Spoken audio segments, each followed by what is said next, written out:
J'aimerais aujourd'hui parler du thème « Comment entrer dans son appel ». Est-ce que ça vous intéresse? Vous êtes sûr? Certains vont le regretter.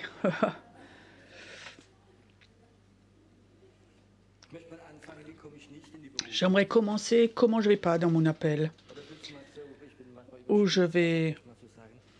Peut-être, c'est exagéré, mais le chemin classique, quand on est dans une église, surtout comme jeune homme, il va chez son pasteur, il dit « Pasteur, je sens un appel. J'aimerais aussi devenir pasteur comme toi. Qu'est-ce que je peux faire ?» Et à 99%, il dit « Fais une école biblique. » Fais une école biblique, et à la fin des 3-4 ans, le leader de l'école va sans doute venir t'imposer les mains. Et alors tu reviens, tu vas être pasteur de jeunes et ce pasteur. Et alors quand je suis vieux, tu pourras me remplacer. Mais ça ne fonctionne pas comme ça. Pasteur Peter Schmidt, le pasteur qui est au ciel, 95 ans maintenant, c'était un exemple. Il me dit, tu sais Pierrot, quand chez nous il revenait de l'école biblique, la première chose que je fais, c'est de la délivrance.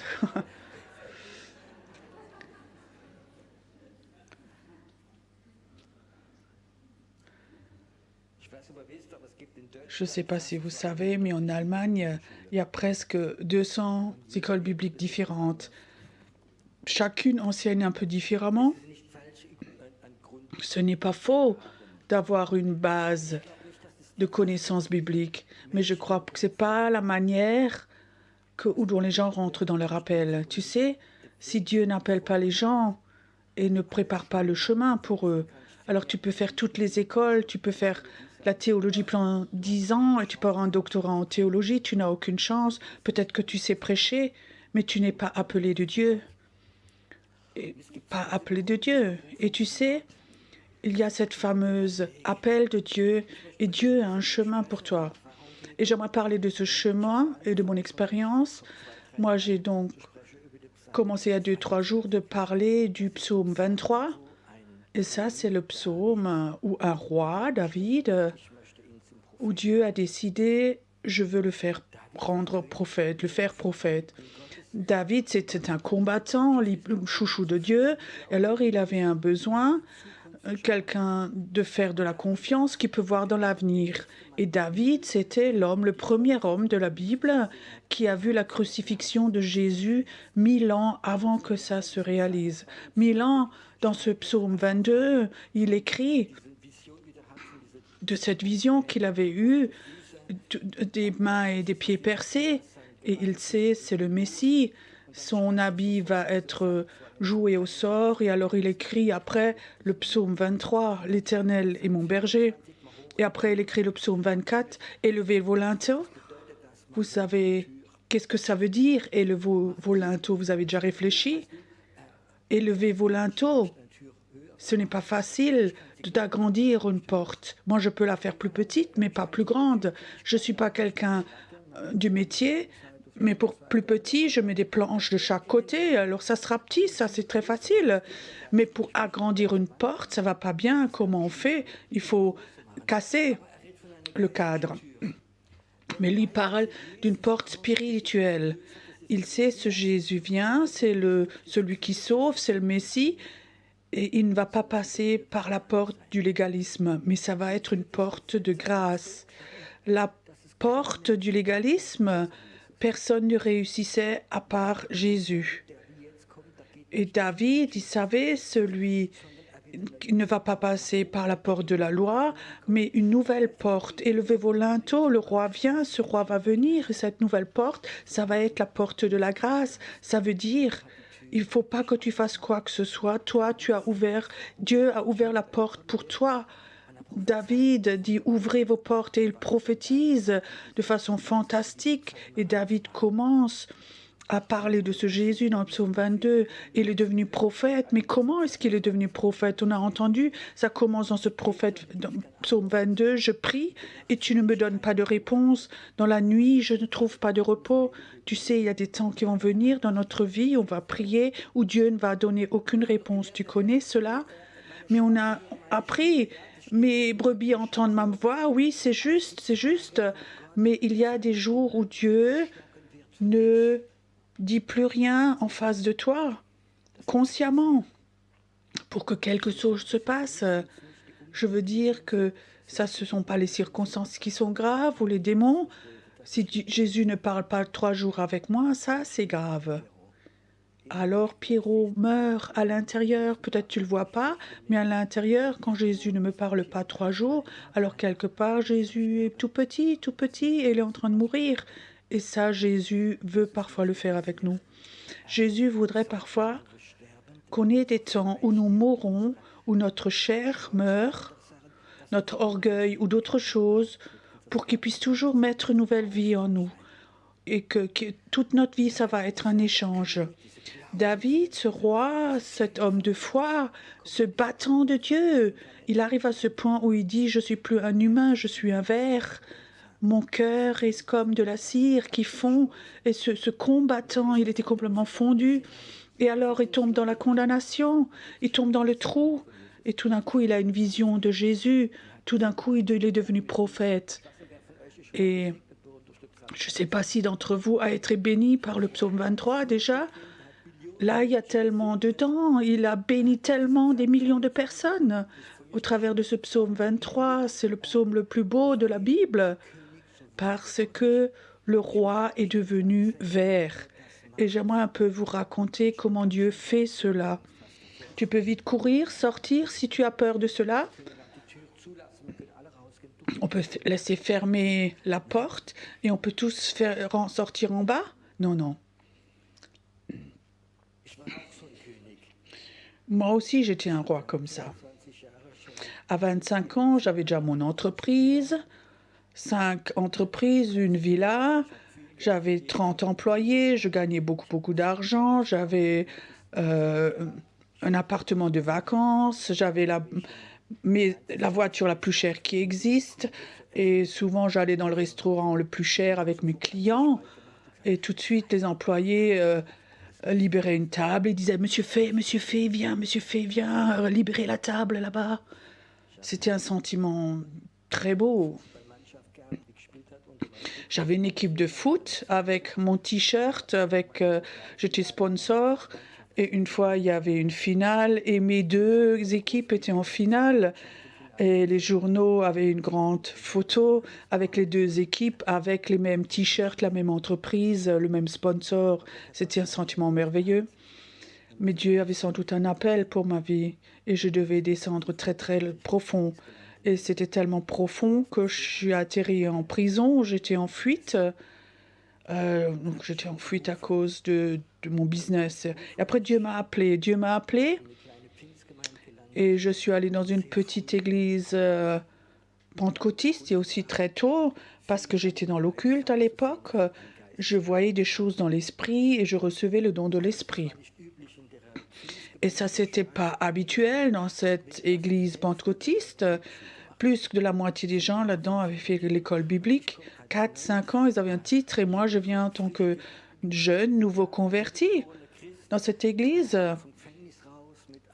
je sortais de prison avec un caractère terrible, je vous ai déjà raconté. Quand j'arrivais à cette église, j'étais représentant. Donc j'avais une entreprise de ces pots d'échappement et le nom était de l'entreprise Devel.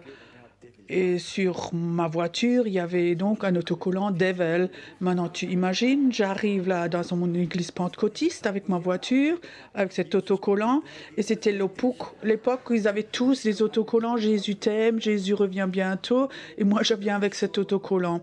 Et les gens savaient que j'avais un caractère spécial, que personne n'osait me dire.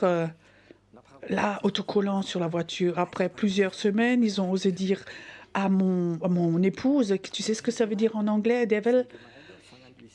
Et cet homme, donc je voyais des choses, des visions là, et je recevais des paroles prophétiques aussi, et qu'ils étaient vraiment justes. Ils ne pouvaient rien dire contre parce que j'étais très précis et juste. Et un dimanche matin, j'avais une parole prophétique, et ça c'était pour un des anciens de l'Église. Et je savais, Dieu l'appelle à aller à un autre pays. Il lui a montré la ville, et je l'ai dit aussi. Et ça ne plaisait pas du tout au pasteur, ça. Et ce dimanche matin, j'oublierai jamais. Après, lui aller devant. C'était pas une grande église. Et pendant 1 heure et demie, c'était habituel pour lui. Il a prêché sur de fausses prophéties. Il était là, devant moi, et j'étais en deuxième rangée. Il m'a tout le temps regardé.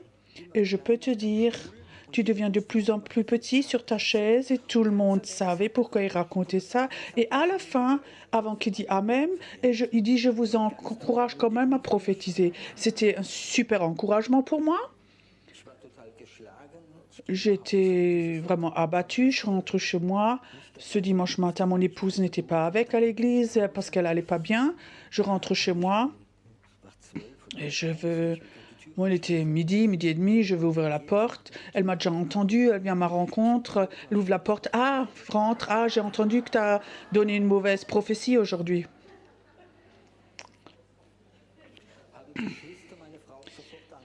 Donc les sœurs de l'église ont tout de suite téléphoné à mon épouse. J'ai mangé, j'ai pas beaucoup parlé. Je ne sais pas si tu peux imaginer, tu es nouveau converti, tu dis ces paroles et pan. Alors j'ai fait quelque chose. L'après-midi, je suis allée promener en forêt et c'est souvent une manière dont moi je digère des choses. Donc je suis allée promener en forêt tout seul à Ingel, Saint-Gilgal, je me rappelle encore. Et alors j'ai dit une prière à Dieu. J'ai dit, cher Dieu, je t'aime, je t'aimerai toujours, je ne vais jamais te quitter. Mais je te prie, je te promets, je ne vais plus jamais prophétiser. Plus jamais. Et tu sais, j'étais sûre, je ne vais plus jamais marcher sur l'eau, les dons de l'esprit. Je lui ai promis. Il fallait que ça meure. Les dons devaient mourir. Vous savez, Dieu, après, m'a de nouveau repris, m'a transformé, mais c'était une mort profonde en moi. J'ai courte, mais 3 ans après, dans la revue Charisma, il y avait comme ça un article, un reportage, je ne sais pas qui me ramenait cette revue, et je lis ça. Et là, il est écrit dans cette ville en Espagne où j'ai prophétisé, dans cette ville en Espagne, il y a un réveil qui s'est fait. Et Dieu me dit, regarde dans ce journal, après 3 ans, c'était pas faux ta prophétie, mais 3 ans, ça m'avait touché. Donc j'ai quitté cette église parce que Dieu m'a appelé, pas parce que j'étais blessée, mais parce que Dieu m'a appelé à créer une église 2 ans après que j'étais sortie de la prison, pas d'école biblique. Au départ, on était 5 personnes. La première année, on avait 80 baptêmes. Les gens venaient de partout et on avait vraiment vécu un temps. Il y avait des guérisons, des miracles et des cancers ont été guéris. Et l'église, en un court temps, c'était l'église la plus grande de l'équipe de la région, malgré qu'il y avait 20 églises là-bas. Après plusieurs années, je rencontre ce frère sur lequel j'avais prophétisé, dans la zone piétonne. Il vient à ma rencontre, il dit « Ah, Pierrot !» Et je pense « Oh, Pierrot, j'ai entendu, tu as du succès, ton église a grandi. » Il me regarde, il me dit « Pierrot, tu te rappelles 10 ans que tu avais mal prophétisé ?» C'est un bon sentiment, ça, hein?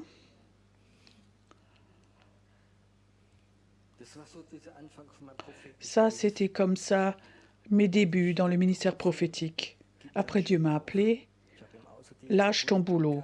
Donc, j'avais en tant que commercial un bon boulot, j'avais une belle voiture A6 Audi, et lâche tout, on n'avait aucune sécurité, on avait des dettes et plein de choses. Alors, on a vécu par la foi, et la foi, ça veut dire il faut que tu fasses confiance à Dieu, pas aux humains. Moi, je l'avais dit à personne que j'avais pas d'argent, que je n'ai rien du tout. Je voulais que Dieu fasse ceci. Alors j'ai vécu, j'ai dit, peut-être vous pouvez rire, quand j'avais rien du tout, où les gens ont commencé à me faire des cadeaux. Et la majorité des cadeaux qu'ils ont ramenés, c'était des habits déjà utilisés. Et souvent, c'était toujours des habits de veuves, donc de leur mari décédé. À cette époque, donc j'étais dans les 30 ans.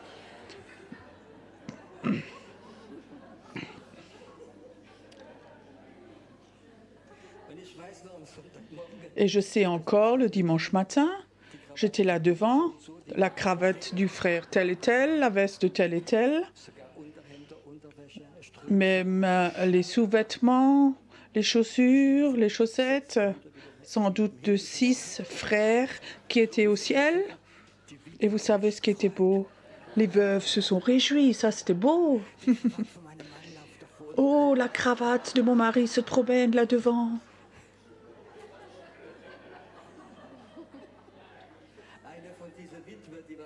Une de ces veuves, elle avait déjà plus de 80 ans. Elle était un peu sénile. Elle souriait toujours. Elle pensait toujours que son mari était devant. Moi, j'avais vraiment l'air d'un épouvantail.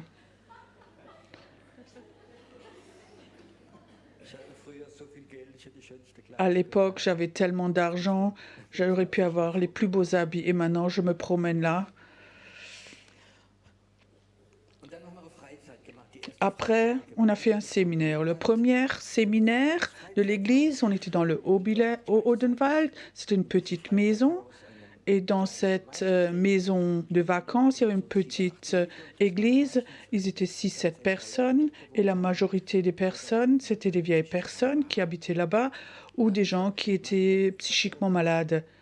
Et cet homme disait, Pierrot, si tu fais le culte, est-ce que nos habitants, nos personnes peuvent venir? Je peux dire oui, vous pouvez tous venir. On avait l'habitude. Et 5-6 personnes venaient encore. Les derniers jours, quand j'étais là-bas, un homme venait qui habitait là-bas, 60 ans à peu près. Donc je sentais que psychiquement il n'allait pas bien et les gens n'ont plus la force de vivre dans le monde. Après, ils vont dans des maisons comme ça. Il était croyant, il venait me voir. Il avait aussi un problème de d'élocution. Et cet homme voulait me donner quelque chose. Et alors, il me donne un petit bout de papier. Et là, il y avait quelque chose dedans. J'ai ouvert. Et je sais encore, c'était 20 D-marks en pièces de 1 et 2 D-marks. Et l'homme, en fait, avait cassé sa tirelire pour me donner ceci. Et j'étais homme d'affaires. Je gagnais des centaines de millions avant et cet homme me donne 20 des marques de son petite monnaie, de sa tirelire, c'est quelqu'un qui n'a rien. Alors je prends cet argent, je dis frère, Dieu t'aime, j'ai pas besoin de ça. Et je veux lui donner et Dieu me dit, je voulais lui rendre et là le Seigneur me dit, si tu lui rends, moi je ne peux pas te bénir, dit le Seigneur. Ça avait brisé mon cœur que ce pauvre homme qui n'avait pas d'argent, qui doit tout donner, qui n'avait peut-être quelques sous à la fin du mois, il me ramène son petit reste de sous qu'il avait. Et moi, en tant qu'homme d'affaires, j'avais tellement d'argent. Vous savez, vous ne pouvez pas vous rendre compte ce que je ressentais. Et ça, c'était une façon de mourir. Et je savais, Dieu ne peut pas me bénir si je ne meurs pas dans les finances aussi. Et à partir de ce jour, Dieu a tout nouveau commencé à me bénir. Tu comprends? C'est pas que je suis millionnaire, mais on a une belle maison, j'ai une belle voiture. Je vis avec de la joie. Et il fallait que je meure aussi dans ce domaine des finances aussi. Et comme ça, j'ai vécu dans ma vie différentes façons de mourir aussi. Je vous en raconte différentes. On avait un cher frère et on faisait des séminaires à Pertisa ou en Autriche. Et cet hôtelier, on était, il était croyant. Et pendant le culte, il emmenait sa maman, elle avait déjà plus de 80 ans, et je prêchais là. Et sans doute, Dieu l'avait touchée, elle venait devant. Et dans son vieil âge, elle est née de nouveau, donc elle rencontre Jésus. Plusieurs années plus tard, on est allé faire un séminaire en Tunisie et elle emmène sa maman qui était 85 ans, donc là en Tunisie. Et elle n'était jamais sortie de son petit village du Tyrol.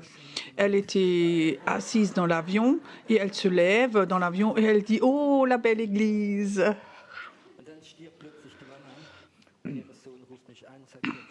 Alors, plus tard, la maman meurt et son fils m'appelle et elle disait « Ma maman avait toujours le désir que toi, tu fasses l'enterrement. » Et je disais « Écoute, c'est presque 500 kilomètres. Aller-retour, c'est énorme. » Et il disait « Écoute, j'ai promis à maman, c'était son souhait. » Alors je dis « Bon, ok, alors je vais à Pertisao et je fais cet enterrement. » Donc je suis allée à Pertisao.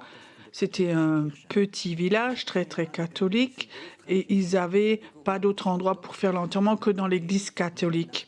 J'avais pas de notion comment on fait des enterrements en Autriche. Je prêchais là-bas et après la prêche là, en Autriche, ce qui était d'habitude, c'est quand on sort l'église, donc on marche de l'église au cimetière. Donc ça allait d'un début du village à l'autre côté. Devant, il y avait un homme en noir avec une grande croix qui marchait 3 mètres de haut. Et derrière lui, il y a le cercueil. Et derrière le cercueil, il y a le pasteur. Donc moi. Donc moi avec la Bible à la main. Derrière, il y a la famille. Et derrière, les gens qui étaient à l'église. Donc la dame était très connue. Et l'église était pleine, pleine, pleine. Il y a peut-être 100, 200 personnes derrière qui marchaient et on traverse comme ça tout le village avec une grande croix. C'est pour ceux qui connaissent Pertisa, il n'y a que des grands hôtels un derrière l'autre et il faut que tu passes devant les hôtels et il y avait les gens sur les balcons qui regardaient et moi je marche devant moi, le pasteur. Vous savez tout d'un coup ce qui passait dans ma tête. Tout d'un coup je pensais si maintenant un ex-client, moi, ou un collaborateur me voit maintenant, et il regarde là en bas et il voit que le pasteur, c'est le faille. Alors ils appellent tout de suite la police et ils vont dire qu'il est toujours en train de préparer un coup, là. C'était un long chemin pour traverser le village. J'aurais pu descendre la tête encore plus et encore plus pour pas qu'on me reconnaisse. Les pensées étaient là.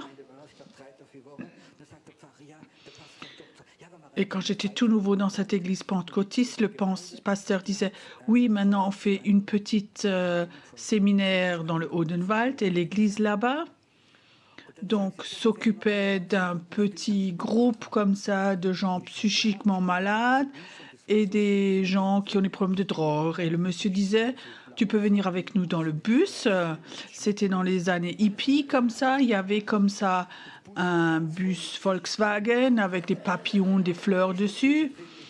Et le bus était plein de gens malades psychiques. Et moi, là, au milieu écrasé. Et à cette époque, j'avais un magasin de vin à cette époque-là. Si un client me voit,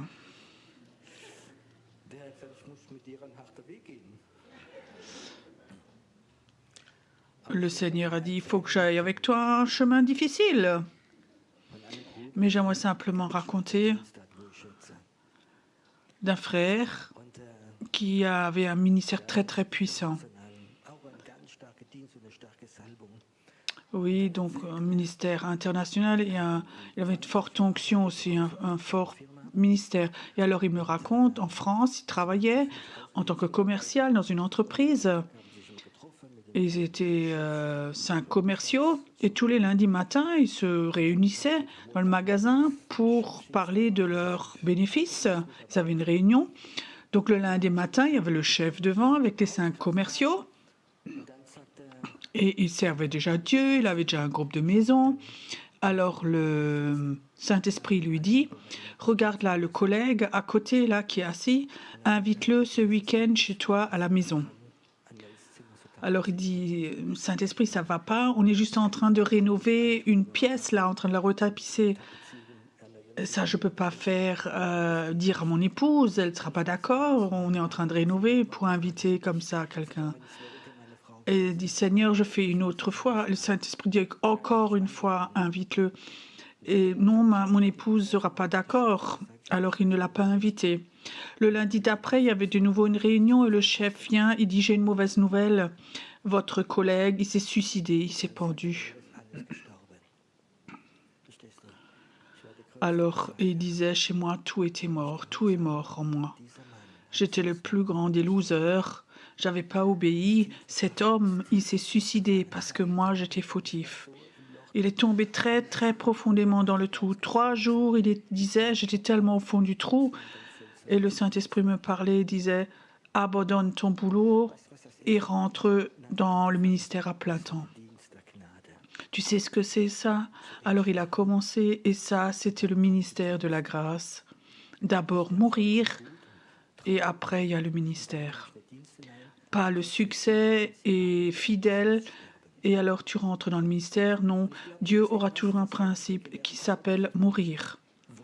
Et je crois que c'est quelque chose qu'on n'a plus appris et qu'on ne veut plus. On a mis le point fort, l'Église doit être une Église de bien-être. Vous connaissez ça? Il faut qu'on fasse de la musique pour qu'on se sente bien. On fait faire de la manger pour qu'on soit à l'aise. Il faut des prédications, on se sent à l'aise. Il ne faut plus chanter en langue, ça peut choquer les gens.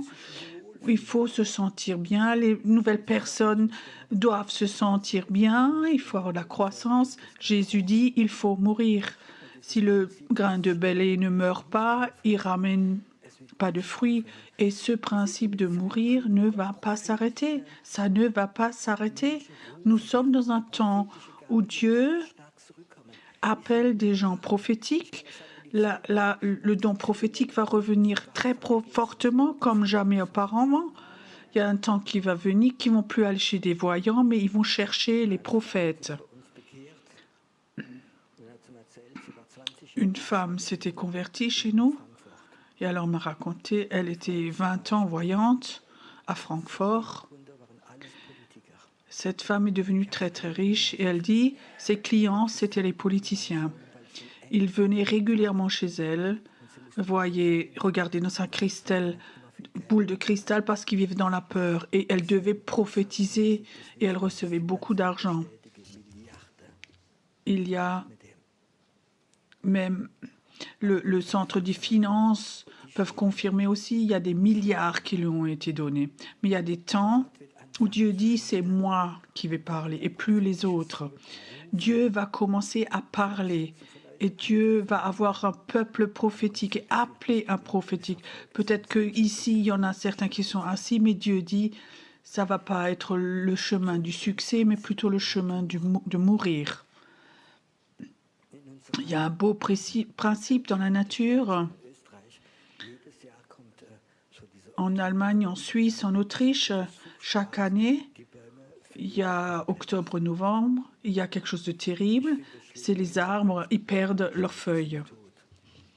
Je trouve c'est grave quand je vois les arbres, ils sont comme morts. C'est du bois mort là en forêt. Mais au printemps alors, il y a de nouveau ce waouh, il y a de nouveau ce vert clair qui vient. Et alors c'est de nouveau beau. Et après il y a de nouveau l'automne. À peine c'est arrivé, ça meurt de nouveau. Mais il y a une différence. Un arbre, quand il meurt chaque année, quand il fait ce cycle, l'arbre aura toujours un cercle, une cerne de plus. Mon beau-père était garde forestier et il m'a montré ça. Quand on coupe un arbre, on peut voir dans la tranche quel âge a l'arbre dans ce qu'on compte les cercles, les cernes. Et je crois que c'est comme ça un principe. Chaque mort que tu vis, que tu acceptes, tu vas devenir plus fort. Plus fort est l'arbre, plus il va porter du fruit, plus il va être fort. Aujourd'hui, nous voulons remplacer ça par des choses intellectuelles. Il y a des gens, ils font des écoles bibliques, ils ont appris à prêcher, ils savent même parler 2-3 langues, peuvent raconter de belles vérités, mais l'onction de Dieu n'est plus dessus. Une des plus grandes expériences que j'ai faites, c'était à Mulhouse, quand j'ai une fois prêché en France. Il y a un homme qui vient devant Il avait à peu près le même âge que moi et il me tombe dans les bras et il pleure, il pleure, il pleure, il pleure. Je dis, mais pourquoi tu pleures comme ça? Alors il raconte, mon papa, c'était dans le mouvement pentecôtiste, un prédicateur. On était 6 enfants et mon papa, tous les 2 ans, il commençait quelque chose de nouveau, une nouvelle église. Quand l'église avait 100 personnes, il allait dans la prochaine ville et il recommençait. Et il y avait des signes et des miracles constamment. Quand l'église était assez grande, et on continuait. Et comme ça, il a construit 20 églises. Il n'avait pas d'école biblique, mais Dieu l'avait appelé à faire cela. Alors il disait, moi j'étais là-dedans. Je fais tous ces voyages, j'ai vu tous ces miracles chez mon papa. Et maintenant, depuis 20 ans, j'ai perdu ma foi parce que j'ai pas pu surmonter d'aller dans des églises où les gens prêchent et prêchent et prêchent et il n'y a plus de puissance qui est là. Alors ce matin, il était là à Mulhouse et il disait, je sais pas pourquoi, ça fait des années que j'étais plus là et alors je te vois prêcher et j'ai vu ce que mon papa avait et ça, je veux de nouveau l'avoir. Alors il était là devant, il pleurait parce que son cœur était complètement desséché, parce qu'il avait vu ce qui est réel, ce que Dieu peut faire, et ce qui est le reste, ce qui est qu'on copie. Si tu es une copie, d'une copie, d'une copie de copie, on voit toujours quelque chose, mais ça va être beaucoup plus pâle. Et j'ai l'impression qu'en ce moment, dans le milieu chrétien, on a fait ça en ce moment, que ce soit les ménonites, les méthodistes, les pentecôtistes, les charismatiques. On a toujours fait des copies, de copies, de copies, parce qu'on a perdu l'original. Et je peux te dire, l'original, pour le recevoir, il faut mourir. Je crois qu'il faut qu'on apprenne de nouveau aux personnes à mourir.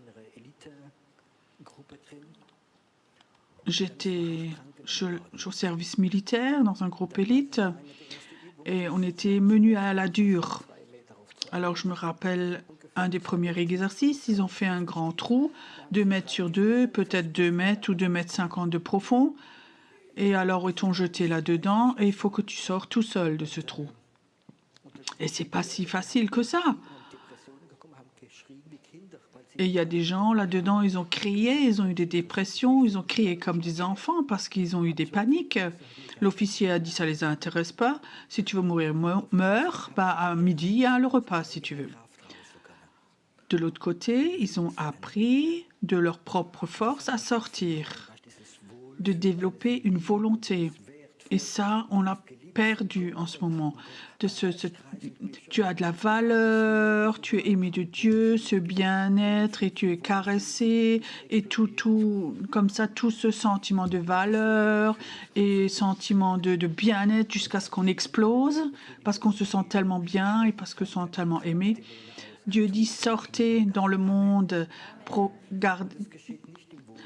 prêchez l'évangile, faites des miracles, guérissez des malades. Et ça ne se fait pas dans le bien-être. Ça se fait quand tu es en guerre.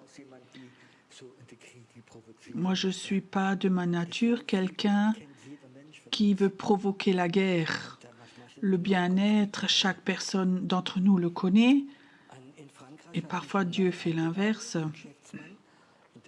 En France, un homme m'avait invité, un homme d'affaires, dans la ville de Clermont-Ferrand, en milieu de la France, et disait, écoute, moi j'aimerais faire une évangélisation là-bas, faire un culte de guérison avec toi. Et je disais, ok, si toi tu organises tout, moi je viens. Et cet homme, il était chrétien, il avait comme ça eu sa vision, et alors il va chez 5-6 pasteurs, il dit, écoutez, moi je paye la salle, je loue la salle, je paye la pub, s'il vous plaît, dites à vos brebis de venir et après, s'il y a des convertis, ils peuvent venir chez vous. Et lui pensait, c'était une idée fantastique, il va chez les pasteurs et tous les pasteurs, je crois qu'il y en a eu 5 ou 6 de la ville, et ils disent, ça ne nous intéresse pas, le monsieur Faye, on ne le connaît pas, on ne veut pas l'avoir. Cet homme ne s'est pas laissé décourager, il a dit, je fais quand même, il a loué une salle et dans le journal, il a fait de la pub. Samedi midi, 16h, il y a M. Faye qui vient. Il a le don de guérir les malades et de voir l'avenir. Il n'y a rien de chrétien, pas de verset biblique, rien du tout. Et là, sur ce prospectus, un bon gratuit pour venir. Et bien sûr, il y a tout plein de gens qui sont venus avec leur bon gratuit pour être guéris, pour qu'on leur dise aussi l'avenir. Et ce n'étaient pas des gens chrétiens qui sont venus, c'est des gens qui vont régulièrement chez les voyants. Je sais encore, c'était là derrière dans la salle, il y avait un rideau, j'étais derrière le rideau, l'homme d'affaires était là, j'ai organisé ça, j'ai trouvé un jeune homme d'une église, je lui ai donné de l'argent pour qu'il nous chante quelques chants chrétiens. Il était là avec sa guitare, avec l'homme d'affaires était là. Alors quelque part dans la salle, je ne sais pas comment c'est venu, il y a comme ça un murmure qui se faisait que c'est quelque chose de chrétien, cette réunion. Peut-être même une secte. Et quelque part dans la salle, je sentais comme les gens devenaient nerveux et la joie, l'atmosphère changeait et il y avait presque une... Si lui, vraiment, il nous raconte des salades, il y aura du problème. Et je dis... Maintenant, s'il chante un chant, le jeune Jésus t'aime, Jésus revient bientôt, je pensais, les gens, ça va faire peigne, les gens vont partir en courant. Je sentais vraiment qu'il y a une agression dans l'atmosphère. Donc, je suis allée devant, j'ai dit au jeune, non, tu chantes pas, donne-moi le micro. Je suis allée devant, j'ai dit, bonjour, c'est bien que vous soyez là, je suis Pierrot tel et je suis là pour guérir les malades. Donc, ils étaient déjà plus calmes. Et je disais, Dieu, maintenant c'est à ton tour. Maintenant, il faut que tu m'aides. Tout de suite, ça a commencé. Là, dans la deuxième salle, il y a quelqu'un qui est là. Ça fait toute la journée, tu avais déjà mal. Elle disait, oui, oui, c'est moi, c'est moi. Mets ta main dessus. Là, tout de suite, elle mettait la main. Douleur, mal dedans, tu t'en vas maintenant. Pas au nom de Jésus, rien du tout, parce que ça n'était pas encore là. Et la femme dit, oui, c'est parti, c'est parti. Après 2-3 mal de nuque, il m'a montré, lever la main, c'est parti. Et tout d'un coup, je sentais maintenant, il disait maintenant, c'est pas un pasteur, c'est rien de chrétien. Wow. Les gens se détendaient. Tu sentais que l'atmosphère se détendait. On est de nouveau à la maison, c'est bien, on est chez nous. Après, j'ai raconté de ma vie en tant qu'homme d'affaires, 4 enfants, que j'avais plusieurs entreprises, que j'ai fait faillite, que j'étais en prison. Oh oui, intéressant, il disait intéressant. Et après, en prison, Jésus est venu, il m'a guéri, il m'a sauvé. Il m'a dit, Pierrot, tu vas aller dans beaucoup de pays et tu vas guérir les malades. Et c'est la raison pourquoi je suis là. La présence de Dieu était venue. Il n'y avait pas une seule personne qui voulait se lever et partir. C'était passé. Que des incroyants, 3 croyants dans la salle. Ça, c'est la guerre. Mais là, Dieu est avec toi.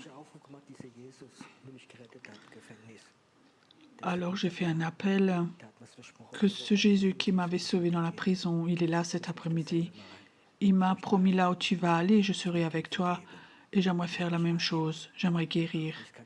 J'aimerais pardonner. J'aimerais t'accepter. Et je peux te dire, cet après-midi, presque toute la salle s'était convertie. Et alors, j'étais derrière la livre de table. Il n'y avait pas de collaborateurs, rien. Je me rappelle encore, ils venaient tous à la table des livres et ils venaient avec des images, des photos. Vous pouvez faire du pendule sur... Est-ce que vous pouvez prier? Je peux prier parce que je n'ai pas de pendule, mais je pose les mains pour que votre petite nièce soit guérie. Tu sais, c'est une autre clientèle que les chrétiens. Mais ça, c'est pour moi la guerre. Ça, c'est la confrontation. Je veux te dire comment les chrétiens confrontent. Je l'ai vécu. 20 chrétiens vont se promener et ils croisent un non-croyant. Et s'il ne se convertit pas, ils font de la viande hachée avec lui. Ça, c'est la confrontation. Dieu est avec toi quand les autres sont plus forts que toi. Quand toi, tu es prêt à mourir.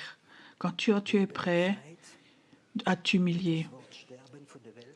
Nous vivons dans un temps où le mot « mourir » est sorti du monde et l'inverse, c'est la rébellion. Et je peux te dire, cet esprit de rébellion, il va devenir de plus en plus fort. Et ça va... Il faut juste que tu vois comme nos jeunes qui sont prêts à donner leur vie, qui se collent sur les routes, qui font des choses pas bien. Peut-être si vous regardez les infos en Autriche, ou j'ai vu un reportage en Autriche où dans la nuit 300 jeunes, des migrants irakiens, se battent la nuit avec la police et il y a beaucoup de policiers blessés. Ils sont venus dans le pays, reçoivent la sécurité, l'argent, et là, ils sont là et ils ont crié en arabe « Tuez les policiers, tuez les policiers ». De jeunes gens, 19-20 ans, ça c'est en ce moment en Allemagne, en Autriche, en France, partout, une rébellion contre l'autorité. Et quand on réfléchit, ils viennent dans les pays, on paye de nos impôts, et là, ils veulent, dans les rues, tuer nos policiers et tout détruire.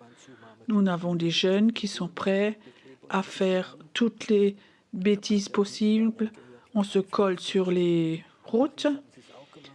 J'ai entendu qu'à Bayonne, dans le Bayonne, en France aussi, ils ont fait de se coller sur les routes et les flics sont venus et les ont arrachés. Ils ont crié et puis en Allemagne, les policiers viennent en tant que Kurdes. Comment vous allez? Vous voulez à boire? Ils ont décollé. La rébellion est dans toute la société, aussi chez les chrétiens. Si un pasteur aujourd'hui, moi je l'ai vécu moi-même à Heidelberg, il y a plus de 20 églises, si quelqu'un dit « jeune homme, cette attitude, elle n'est pas de Dieu, il faut que tu arrêtes », alors il dit « ok, c'est bon, je vais dans une autre église ». Alors je repars. Tu comprends? Alors le bien-être est parti, mais je peux te dire, le mourir ne va pas partir. Tu ne vas pas aller dans ton appel. Si tu n'acceptes pas, c'est mort dans ta vie et tu ne vas pas grandir. Même si tu es 20, 30 ans, tu ne vas pas croître et tu veux aller dans un autre niveau. Tu vas avoir des temps où il y aura des temps de mort, où tu deviens petit, où tu t'humilies, où tu ne te sens pas bien du tout. Et ce qui meurt, Dieu le remplace par sa vie. Le baptême, c'est peut-être que le premier pas de cette mort. Mais il y a beaucoup d'autres morts qui vont suivre. Tu sais ce que dit Dieu? Tu peux déposer la rébellion et l'orgueil pour recevoir une vie prophétique. Je ne sais pas pourquoi, mais moi je suis né en tant que rebelle. Tout ce que je peux faire comme bêtise, je le faisais. Parce que c'était de la rébellion, elle était en moi. Un jour, j'étais complètement déçu de toute cette rébellion. Et Dieu dit, mais qu'est-ce que c'est? Et Dieu dit, c'est rien d'autre que des gens qui ne se sentent pas aimés. Si tes enfants, tes jeunes sont rebelles, c'est une phase où ils ne se sentent pas aimés. Demande-les voir s'ils se sentent aimés. S'ils sont ados, quand ils sont rebelles, aime-les et ça va partir. Dieu voudrait t'aimer, toi, mais aimez-moi. Et si tu ne te laisses pas aimer par Dieu, tu veux montrer que tu es super. Alors Dieu dit, il y a un deuxième plan, c'est mourir. Et Dieu est capable d'emmener dans des situations où tout s'écroule dans ta vie. Je trouve que c'est parfois dommage, en tant qu'Église, que des gens qui viennent au Seigneur, c'est souvent des gens qui ont vécu ces crashs dans leur vie. Un divorce, quelqu'un est mort, ils ont fait faillite, ils ont été rejetés. Alors ils ont ces phases où ils sont à terre et alors ils viennent à Dieu. Est-ce que ce n'est pas mieux de venir à Dieu parce qu'ils savent qu'il y a un Dieu qui m'aime, je me laisse aimer par lui, je me laisse laver les pieds par lui. Et alors la mort est beaucoup plus facile. Et c'est ce que ce matin j'aimerais vous partager. Si tu veux aller dans le prophétique, tu auras toujours des temps de mort dans ta vie. Tu auras des temps où tu es à terre, où tu espérais tellement, tu souhaitais tellement, ça ne marchait pas. Et j'ai appris dans ces temps, comme David, de dire, malgré cela, je reste debout. De dire, Dieu, je suis déçu, je suis brisé, Mais je veux dire, malgré cela, je reste debout parce que je sais, la Bible dit tout ce que Dieu aime. La Bible, Dieu va faire la meilleure des choses de ces situations-là. Il est temps que nous acceptions de nouveau ces morts et que nous disions oui à cela. L'appel est plus important que d'avoir ces moments de bien-être. Je suis prêt à mourir. Alors Dieu va élever ton esprit et tu vas voir comme ce prophétique, ce surnaturel va venir fortement. Moi, j'ai des problèmes de ces prédicateurs qui racontent toujours les victoires et les victoires. Tu les écoutes et ouais, que du succès, que du succès. Moi, je crois que Dieu ne veut pas que donner du succès. Mais si j'ai du succès, alors je dis Dieu, je ne cherche pas le prochain succès, je cherche le pont de la grâce. Tu comprends? Du succès en succès, c'est tellement dangereux, ça nous rend aveugles et souvent après on a un immense crash. Mais maintenant, avec le succès, on veut prendre le pont de la grâce. Si tu veux, sur le prochain succès, mais je passe par la grâce, pas de succès en succès, c'est quelque chose de tellement dangereux. Est-ce que tu es prêt de dire, Seigneur, j'aimerais te donner ma rébellion, mon orgueil, et en échange, j'aimerais un bon d'onction prophétique. Je te donne mon caractère rebelle qui est toujours contre tout. Si tu veux m'humilier, Seigneur, tu peux m'humilier. Mais de toi, Seigneur, j'aimerais avoir ce manteau prophétique. J'aimerais aller dans le surnaturel. J'aimerais te servir, Seigneur. J'aimerais porter beaucoup de fruits pour t'honorer, toi, pour t'honorer, toi.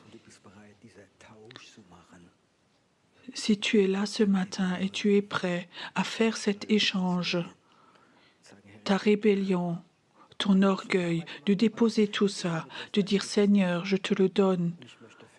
Pas parce que j'ai fait plusieurs fois, je te le donne encore, mais en échange, je veux recevoir quelque chose de prophétique. J'aimerais rentrer dans ce surnaturel. Je veux rentrer dedans. Je veux l'avoir, ça. C'est un moment, je crois, où Dieu voudrait faire cet échange. Beaucoup d'entre vous sont venus.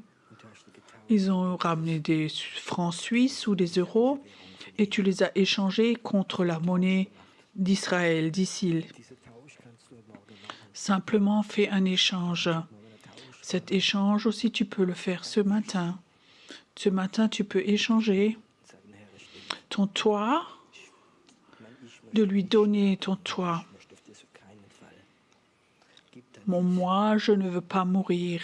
En aucun cas, donne-le ton toit et Dieu va faire alors cet échange. Cette mauvaise monnaie, ils vont l'échanger contre de la bonne monnaie. C'est un Dieu qui échange. C'est un Dieu qui prend la mauvaise monnaie. Souvent, on voulait payer avec la mauvaise monnaie. Je te donne juste un conseil. En tant qu'ex-pasteur, leader, tu vas toujours voir dans l'Église, comme il y a des musiciens qui viennent, qui se convertissent, c'est des musiciens qui viennent, ils sont du monde, ils sont touchés, Dieu les a touchés et ils se sont convertis. Jésus, je te donne ma vie, bénis-moi. Alors souvent, le pasteur font une faute, ils les prennent tout de suite dans le groupe de louanges. Ils peuvent bien chanter, ils peuvent avoir de bons instruments. Alors ils apprennent vite d'avoir un bon bout d'onction et pour servir. Et je peux te dire, ces gens-là sont souvent ceux qui divisent les églises et font du chaos dans l'église. Pourquoi? Parce qu'ils ne sont pas morts avant. Parce que leur don n'est pas mort avant. Je suis un super musicien et on met un peu d'onction dessus. Et souvent, j'ai remarqué si ça se passe. Et il y a des scissures dans les églises à cause de ce genre de choses. Quand un musicien vient et qui s'est converti, ne le mette pas tout de suite dans le groupe de louanges. Laisse-le mourir jusqu'au moment où il dit « Oui, c'est juste. Je pensais que je suis un grand musicien. Non, je ne le suis pas sans Dieu. » Et s'il est prêt à mourir, et tu veux le prendre, alors il va devenir très fort. Où nous avons oublié d'apprendre les gens à mourir. Est-ce qu'aujourd'hui tu es là et tu penses que tu as un don? Dieu peut utiliser ce don. Dieu a attendu tellement longtemps. Il y a quelque chose en toi.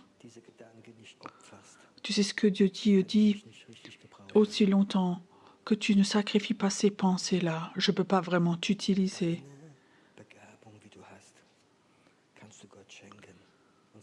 Ton don que tu as, tu peux l'offrir à Dieu et dire, Dieu, j'aimerais arriver à ce point où je n'ai rien à te donner. Alors tu vas voir comme Dieu va poser son pouvoir sur toi.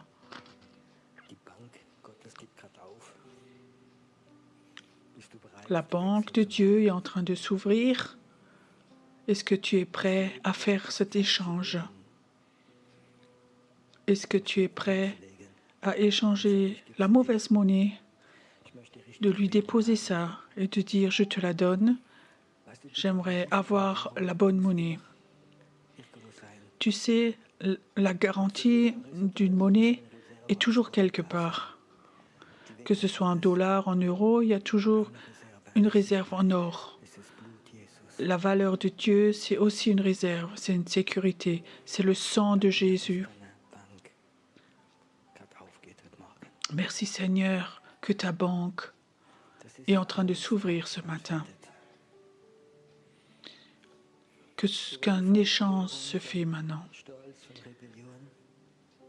Où on échange la mauvaise monnaie de rébellion et d'orgueil, de dons personnels, qu'on peut te ramener tout ça et nous sommes prêts de recevoir l'onction de la mort pour recevoir cette onction prophétique pour servir. J'aimerais qu'on ait un moment de louange encore et d'adoration où tu peux parler avec Dieu. Je ne fais pas d'appel parce qu'il y a trop de gens qui vont être là, mais fais-toi cet échange avec Dieu. Dieu entend ta prière aujourd'hui parce que cette banque est là aujourd'hui, elle est là ce matin. La porte de la banque de Dieu, de la monnaie d'échange est ouverte ce matin. Fais-le.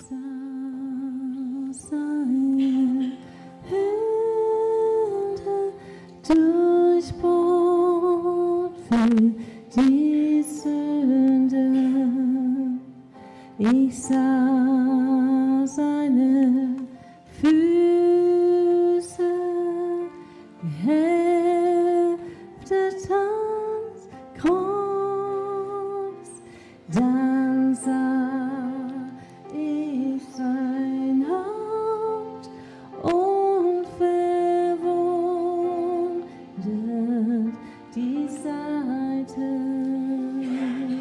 Und nun lieb ich Jesus.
Ich sah deine Hände durchbohrt für die Sünde.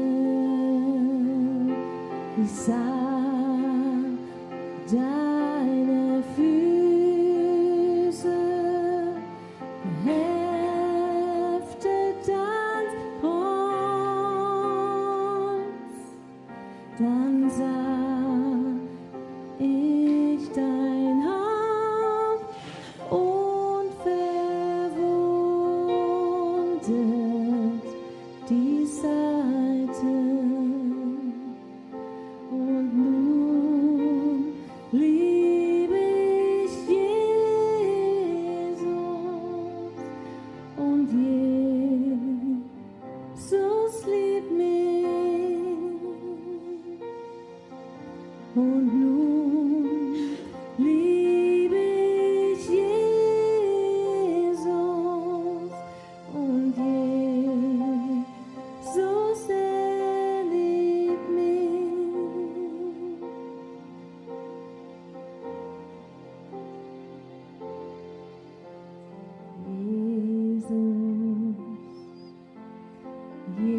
Jesus, Name über alle Namen ist der Name Jesus. Jesus,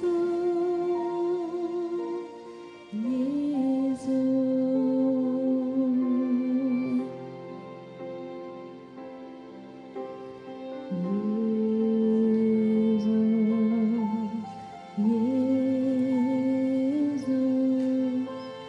Name über allen Namen ist der Name Jesus.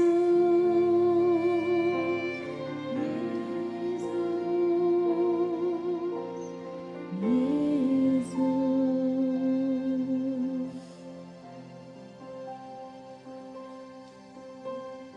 Du allein bist siegreich auferstanden und du regierst in Herrlichkeit. Du allein bist siegreich auferstanden und du regierst in Herrlichkeit.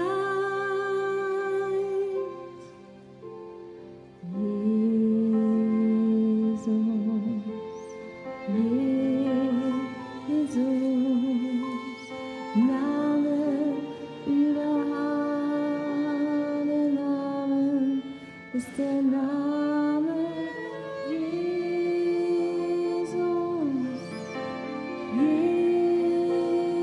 Jesus, Jesus.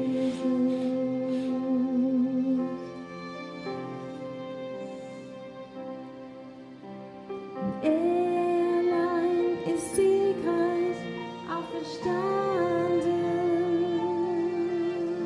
und er regiert in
Wir sind deine Armee, bereit zum Kampf. Wir sind deine Armee, bereit zum Kampf.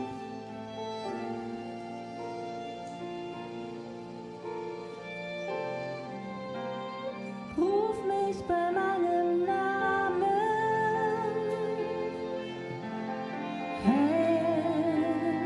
Ruf mich bei meinem Namen. Herr, ich will gehen in die Nationen, die du sprichst, will dir gehorchen. Tun, was du sagst, tun, was du sagst. Ruf mich bei meinem Namen und ich will hören, was du sagst. Ruf mich am Morgen, in der Nacht und bei Tag. Herr, ich will gehen, ich will laufen, ich will rennen an dein Vaterherz. Die Tür ist offen.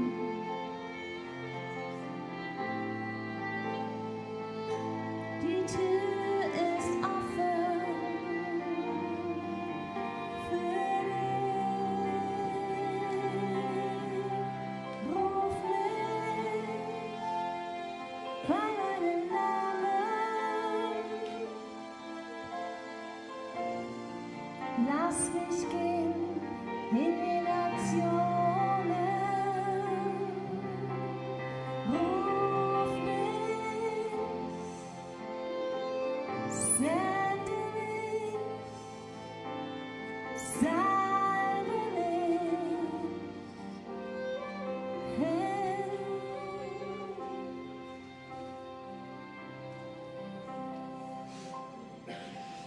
Ich will gehen, ich will laufen.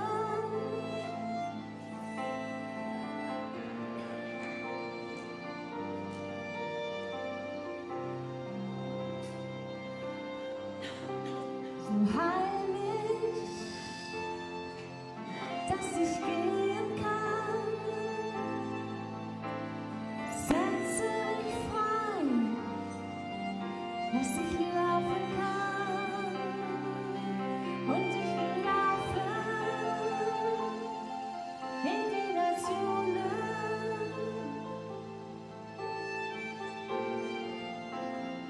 Ruf an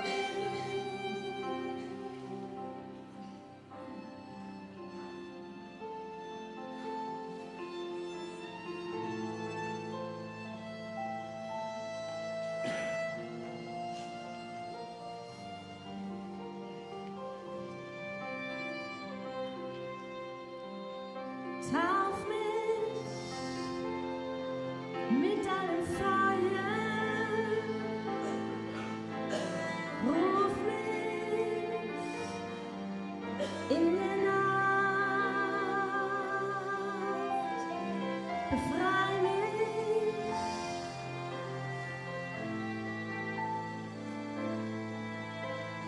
Heile mich, mein Gott.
danke dir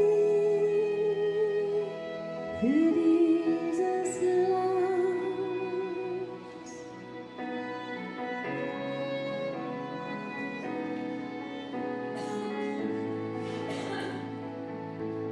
Ich danke dir für Israel.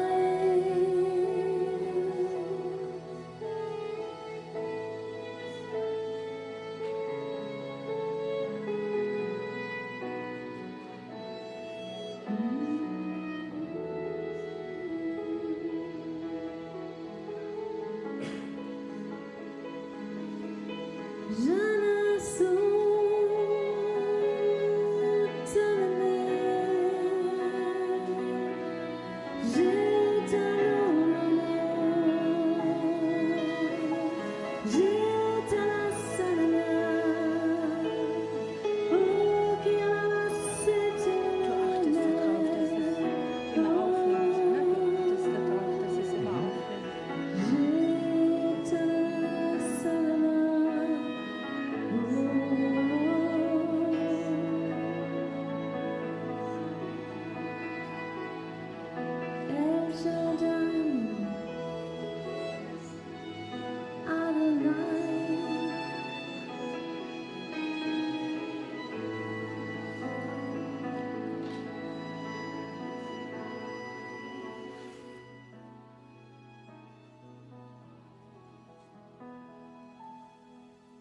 Deine Augen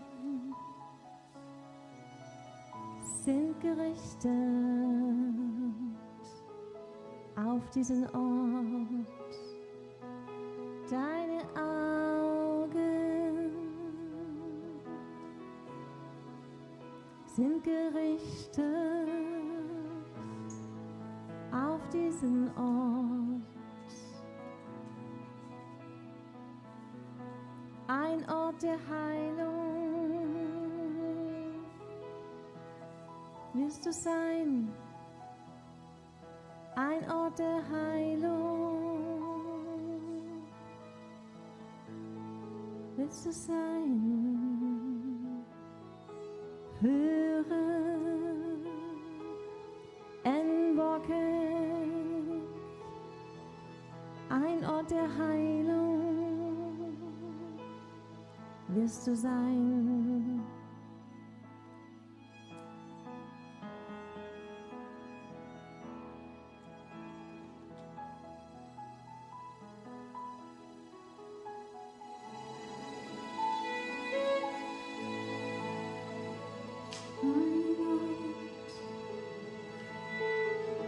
Der Zeichen und Wunder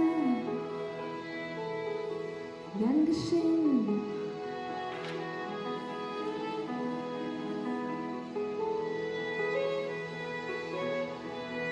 Blinde werden sehen,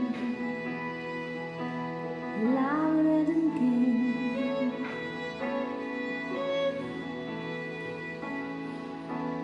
Blinde werden sehen und Lahme werden gehen. Die Verheißung erfüllt sich.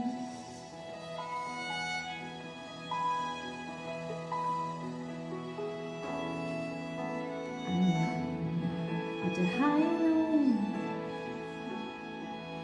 wirst du sein.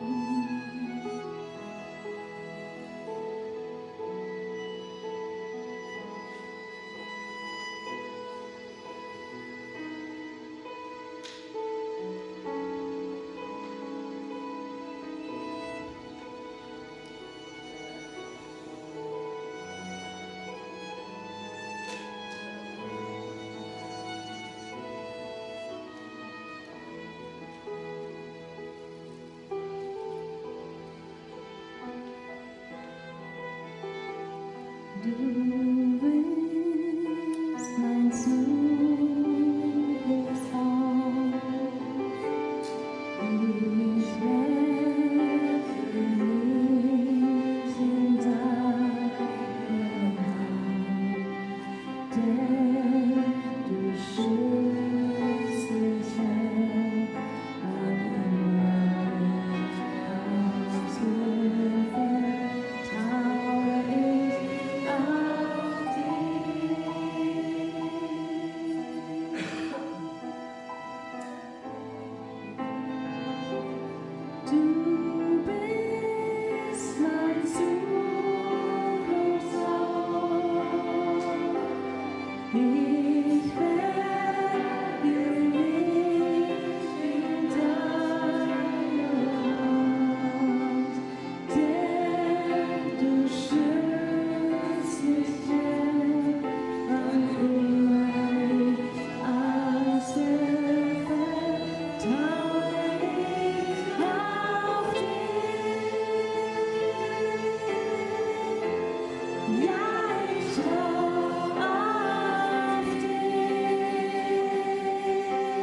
Ja, ich trau auf dich und ich sage, ich bin stark in der Hand meines Herrn. Du bist mein Zufluchtsort. Ich werde mich in deine Hand, wenn du schützt mich her, erinnere mich als befällt ich auf dich.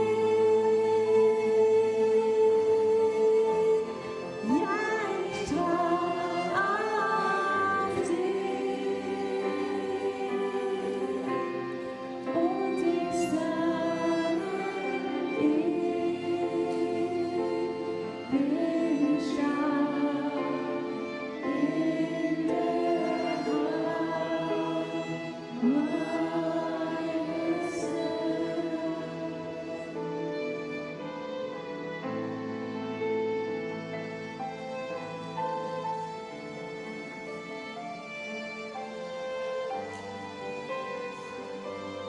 Hast mich auserwählt, wo wär ich ohne dich?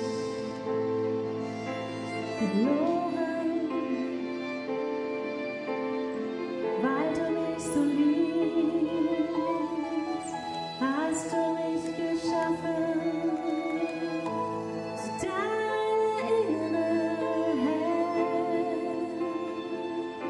Oh, was soll ich ohne dich tun? Du bist meine Hilfe. Kann ich leben ohne dich?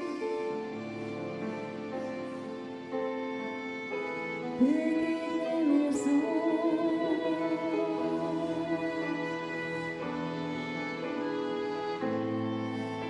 Dass ich dich spüren kann,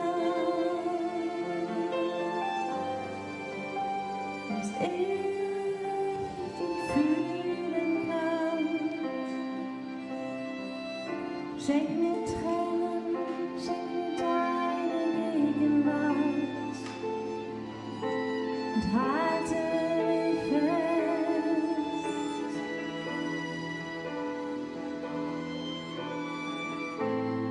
Du bist mein Zufluchtsort.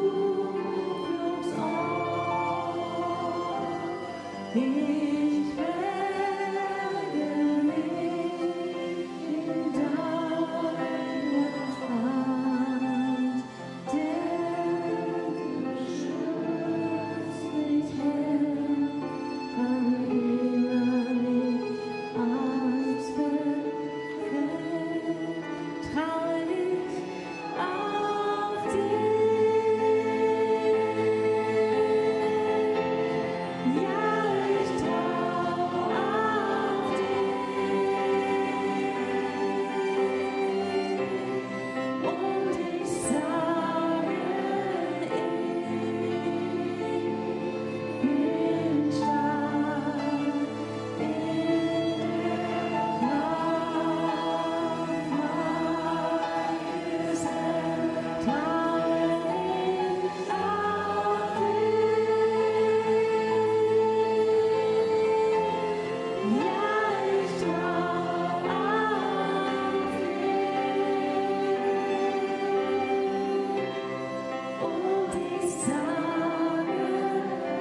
Will dich kennen,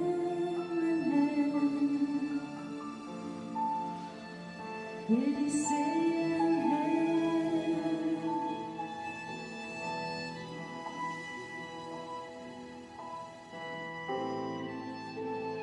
Augen sind gerichtet auf dein Volk.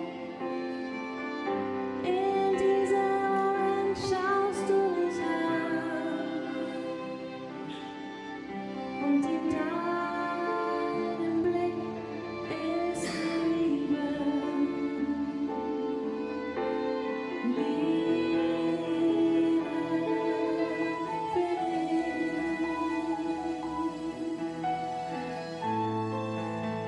Du schaust mich an.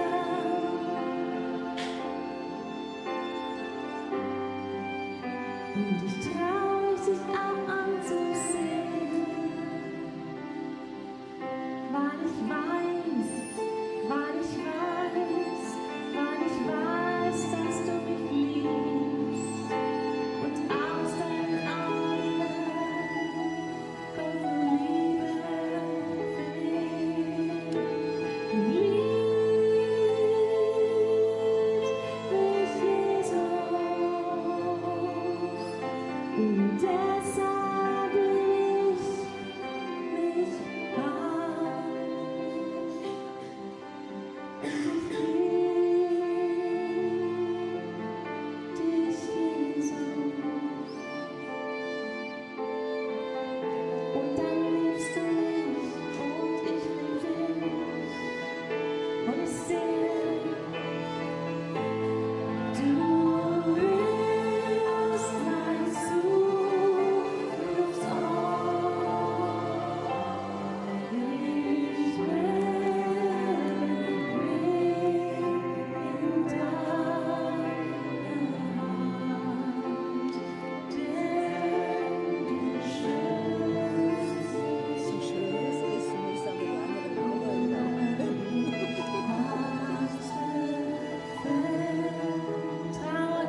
du.